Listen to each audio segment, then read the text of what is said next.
Hi everyone, good afternoon, good evening. We are back, your favourite sales agents from Novak, Thomas Sims and Jonathan Vescio. And tonight we are talking about and breaking down the new entry-level prices on Sydney's northern beaches. Stay tuned.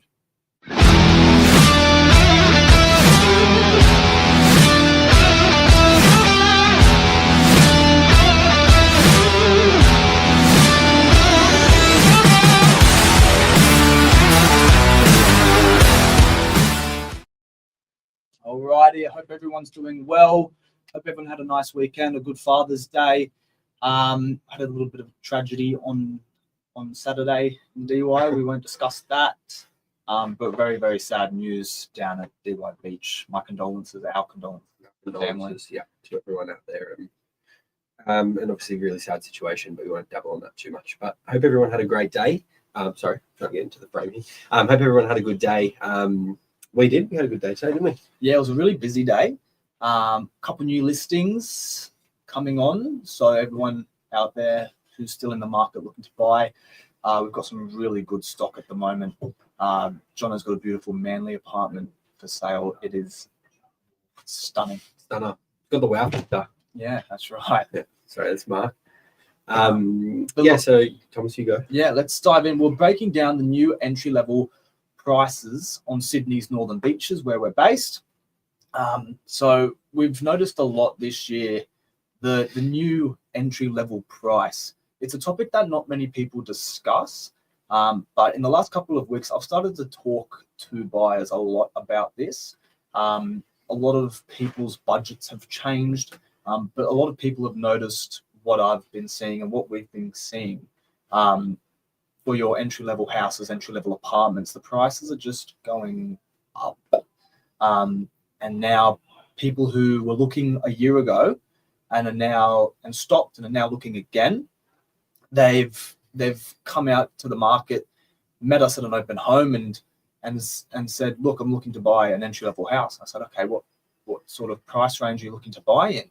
And then they said, well, looking for that entry level, $1.5 million. And I've kind of thought, oh, well, I've got some houses for sale, but they're all kind of above that.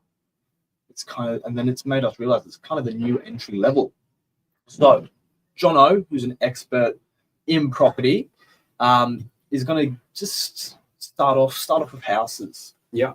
So houses, with that house market, I mean, we were actually talking about this today, how we don't realize how much of a shift we've actually had in the market until you see something like, for example, Thomas has got one at the moment, 29 Plateau Road up in Colorado Plateau. And you don't realize how big of a shift you've had until you realize you sold something like that for I think it was about 2.2 million not too long ago, maybe was it 3 years ago? Yeah. Around that. Yeah. And now, you're guiding 265, and at that 265 price point, you've got 50 people lining up at the door, most likely going to be coming over to the Saturday open home there. So where you think in 3 years that market's changed over $400,000 for a property, where you don't actually realize that's how much it's changing until something like this happens. And it's actually pretty scary to see how high it's going to go. And like you said, everybody's looking for houses sub 2 mil, which I don't actually think I've seen one for quite some time now. In the last 6 months, I don't think I've actually seen a sale under 2 mil for a house. So it's just becoming higher and higher. And I really do think there's definitely got to be a lid on it somewhere. It's just a matter of where that lid is and how high we'll go. Yeah, and it really pushes buyers to start thinking to themselves, am I going to live in the northern beaches? And am I going to buy in the northern beaches? I've spoken to a lot of buyers over the phone, asking them, look, hey, are you still looking to buy here? And they said, no, sorry, I've bought in X and Y. People have gone out to the inner west. People have gone down towards the CBD and beyond the CBD. For much, much cheaper prices, but much better quality properties. Yeah. So people are moving out of the area. Central Coast as well is a huge one that people are moving to. There's a lot going on up there, actually.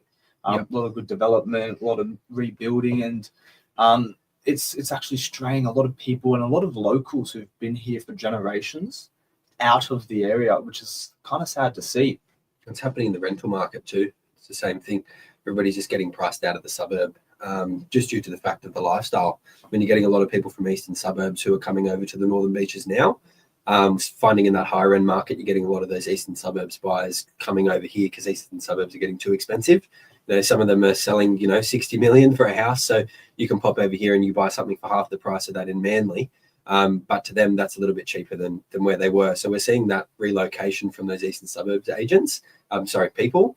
And that's kind of slowly pricing everybody else out of the area. So it's a little bit sad to see, and fingers crossed we can kind of get a wrap on it, and hopefully they don't skyrocket too much. Yeah. So just a quick question for you. What condition are these properties in, these new entry-level houses?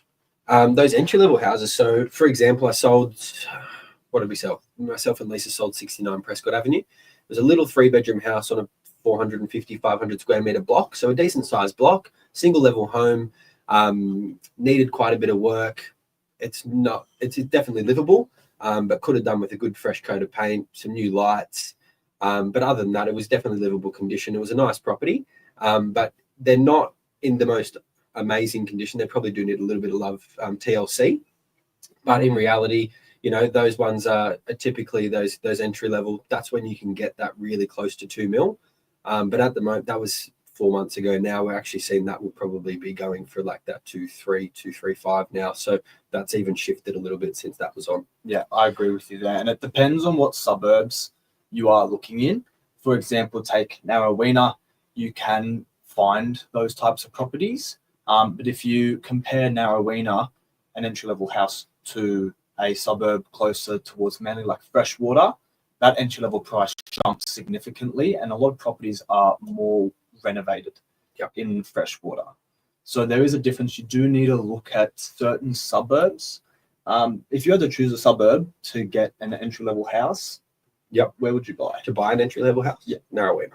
There you go. Because we're at the top of the hill there. Majority of the time, actually, Narrowena houses have views, and they're still selling for quite cheap. I've got a few. I live up in Narrowena myself, and there's a few houses there that are selling for low twos. Then they're rebuilding and they're turning those houses into a second story, which then have the water views. Yeah. And you're making so much money on those houses. So it's really where you can just add value, and where it's going to be feasible for you. I mean, if you're buying in an entry-level house in Manly, sometimes you're paying 7 mil just for the land, and then to rebuild a stunning house on it, it's not going to be feasible for you. So you've just got to make sure it's feasible and you can actually make it all work. But personally, I'd buy Narrowena, Beacon Hill, that kind of area. Yeah, I think Beacon Hill, that was my suburb in mind. It's a really good area to get an entry-level house. You can do work to it, you can make money from it, or you can live there. You can add value by adding bedrooms for your own kids. There's a lot of good land block sizes in Beacon Hill as well, where you can have a backyard and a pool, where you can have a front yard and backyard and pool. So you really just got to look at those types of things when you're looking for an entry-level house, and you'll make money, 100%. Yeah. So let's move to apartments. The entry-level price for an apartment in Sydney's northern beaches has also changed significantly. There's actually a couple external factors like the first home buyer scheme that have affected this, and it is relative. But let's jump in. Jono, help me out here. Mm-hmm. What is the entry-level price for a 2-bedroom apartment? So 2-bedroom, 1 bathroom, 1 car. Yeah. I would just say car space for now. In typically the condition of these ones are 1970s block, 1970s, early 70s blocks, maybe 80s. They're usually a little bit older, but they're very well built. So you get those really good builds. You don't have to stress too much about. Some people are stressed about new builds. So the good news is there that you get that really concrete build majority of the time. But that's kind of what age group they're working with there, those properties. And they're probably going at the moment, very hard to find anything sub a mil, but I would say that 900 to 990 for those really entry-level 2-bedders, but they're becoming harder and harder to find. Yeah, I think Jono's right on the money there. And the apartment he's kind of painting a picture for you guys for, it, in size, is about probably 60 to 70 square meters. Is that about right? Yeah. Yeah, and that's including the car space as well. If you jump up into the 80, 90 square meter apartments, that's when they start to hit that $1 million mark, which is incredible to think about. when you look back 2-3 years ago. We have a really, really good example here.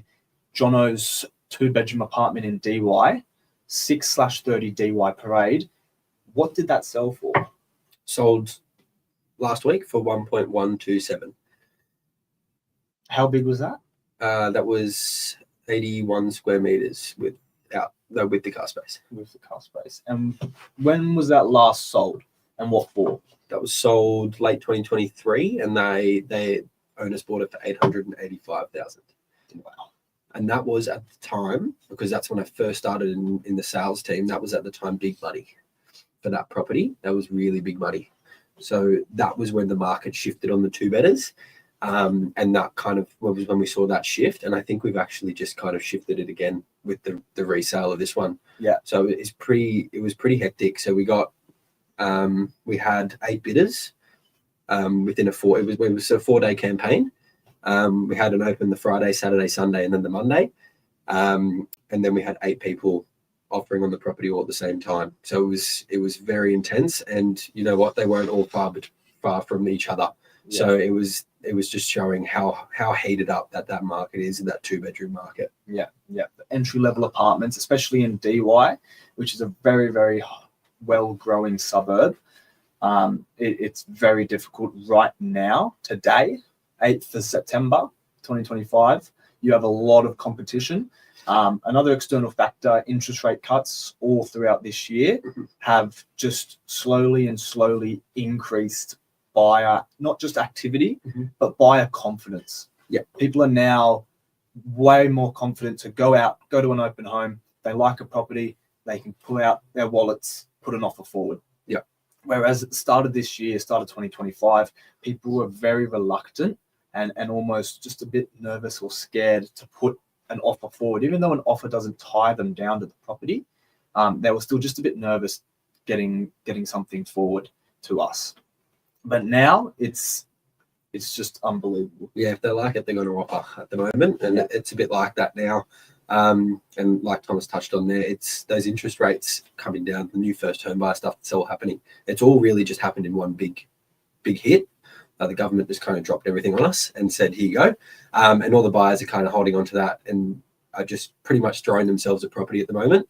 But there's no property to throw themselves at. So we're very low on stock at the moment, which is another driving factor for that entry-level market. Yep. I mean, the amount of buyers agents we get calls from in a day saying, do you have any entry-level houses? Yeah. And we have to keep saying no. Obviously, we've just got one now in Plateau Road, which is a great property, and we've got people lining up out the door to come and see it on the weekend. So it just goes to show that entry-level stock, as soon as you get it, it's going to be sold within a week. Yeah, and that's also reduced days on market this year. So at the start of the year, a lot of properties, especially in the higher end, would sit for about 60, 70 days. And I was speaking with a client today when I attended a presentation at their property. The comparable sales we provided them in their area, there was a sale in March 2025. It sat on the market for 80 days. And then there was a sale of another very similar property that sold in 30. So you've more than halved days on market. Yep. Just this year. So again, what that tells us, it reiterates buyer confidence. It reiterates that there are buyers out there looking to buy, wanting to buy, and actually putting offers forward. So let's now jump in to deposits. Yeah, very quickly. So for an entry-level house, an entry-level apartment, you need to know now what deposits you can put down and what they mean for your monthly repayments of your loan. Yeah. What I've noticed, I know John has noticed as well, buyers now, when they put offers forward, it is almost always not with a 10% deposit anymore. Yep. That 5% deposit, which is quite significant. There's a lot of different aspects that brings to you as a buyer. So we're going to just quickly break down what these deposit amounts, 5%, 10%, 20%, calculate your monthly repayments to be. Yep. Because now your standard 10% deposit isn't so standard anymore. There's always a request for a 5% deposit. Yeah. So, Johnny, do you want to jump in? Let's do apartments, since we we're just talking about that.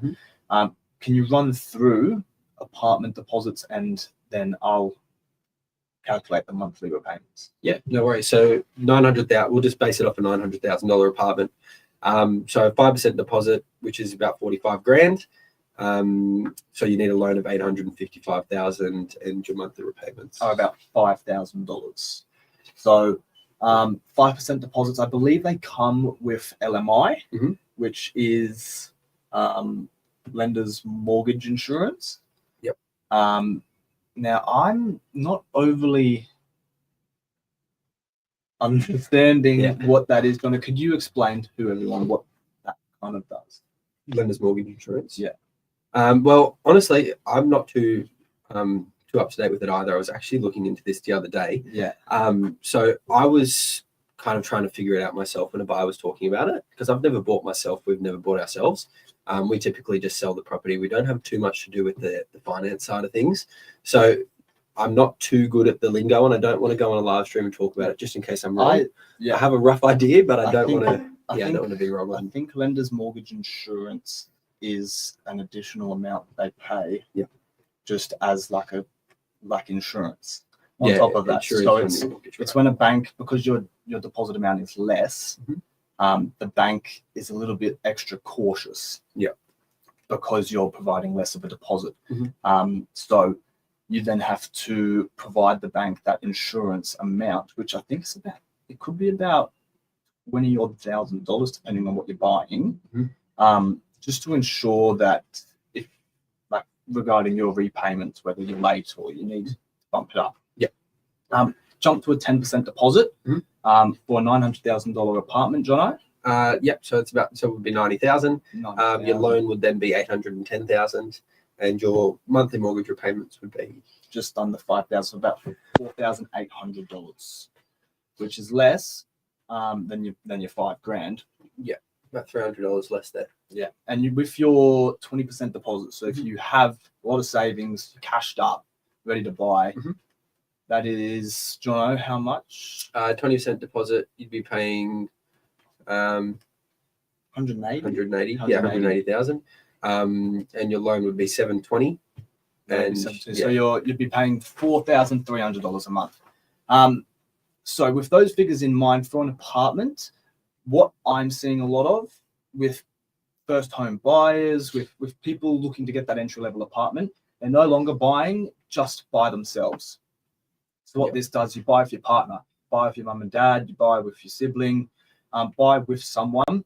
You can combine your total annual salary, which then allows you to get the loan a little bit easier. But if you're buying with your partner, for example, your, let's say, $5,000 from your 5% deposit monthly repayment, you can split, and $5,000 becomes $2,500 a month. Much more affordable for you. You don't have to eat rice and tuna. You can you know what I mean? So it's actually really important that you understand what the deposit amounts do for you. But let's talk about repayments of a house. So entry-level houses, let's say a $2 million house, a 5% deposit. Yeah, it's about $100,000 of a loan, 1.9 million. Your monthly repayments would be 11,300-ish. That's a lot of money. It's a lot of money. That's a lot of money. 10% deposit would be $200K, and your repayments about $10,700 a month. You shave off $600. Yeah, paying the 10% deposit. And then the 20% you're cashed up, you've sold, you now want to buy something, you've got a $400,000 deposit. Yep. So your loan, 1.6 million, you're paying under 10,000 now, aren't you? Yeah, about 9,600-ish. Yeah. So there's the figures there, but that just gives you a bit of an insight. The entry level apartments, the entry level houses, just to get and buy the property, your monthly repayments are they're through the roof. Yeah. From an apartment, an entry level apartment, lowest about $4,000 a month. Depending on your salary, of course, you could be Elon Musk. And And then for an entry level house, it's jumping to about $9,000 to $10,000, or $9,000 to $11,000. Sorry, we said. Yeah, but that new first home buyers grant is going to help people out quite a lot. So you've got the, it used to be 900,000. Anything above 900,000, you had to pay stamp duty on a percentage of or on the full amount. And now it's up to 1.5, or obviously going into the 1st of October, it's up to 1.5 million, and you can now buy with dual income a lot easier. You don't have to be in a job for as long for job security wise. They can really now starting to look at just basing them off one pay slip. So they're becoming a lot more lenient with that first home buyers and helping them get into the market, because they do understand that, you know, those prices are really shooting through the roof, and it's becoming quite hard for people like ourselves to get into the market on the northern beaches and having to span out to different cities and that sort of stuff around us. So I think they're doing a good job at the moment. Fingers crossed it all keeps going well, of helping those young guys get into the market. Yeah, but what that's going to do to the market, I think, just based on my professional opinion, that entry level price for apartments now is sitting at about $900,000 to $1 million. Yep. If first home buyers now eligible to purchase a property for $1.5 million, they're now going to be in even deeper competition with your downsizers who are looking for a 2-bed plus study apartment to downsize in for 1.5. Yep. So with this competition that it's creating, because you're allowing first home buyers to now jump into that $1 million mark, the entry level price for apartments, and then I believe if there's still this level of buyers out there with low stock, especially, it's just going to jump it up even more. And that could be within the next 12 months. If we're starting this next month in October, you may well see by January, February, end of summer next year, that entry level go up even more. Yep. It'll be interesting to see if the young people in the workforce, if their salary can keep up with what they can spend on property. Yeah, I agree. Interesting. Yeah, and then your entry level houses as well. You're going to see people who own, let's say a $1.5 million apartment, who have just a young couple, young baby, looking to get an entry level house.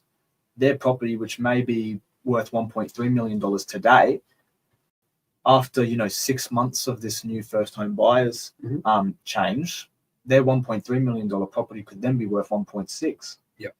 And then they could go buy an entry level house if it's still at $2 million. So it'll be interesting to see what this kind of activates in the market. Yep. But for now, that is a wrap on our new entry level prices on the northern beaches. Guys, thank you for watching. Thank you for liking. If you guys ever have any questions, come down to our office in DY. And if you have any questions, just feel free to reach out to us. We're always here, as you can probably tell. So it's bedtime for all your kids out there. Guys, have a good night, and we'll see you again soon. Good night, guys.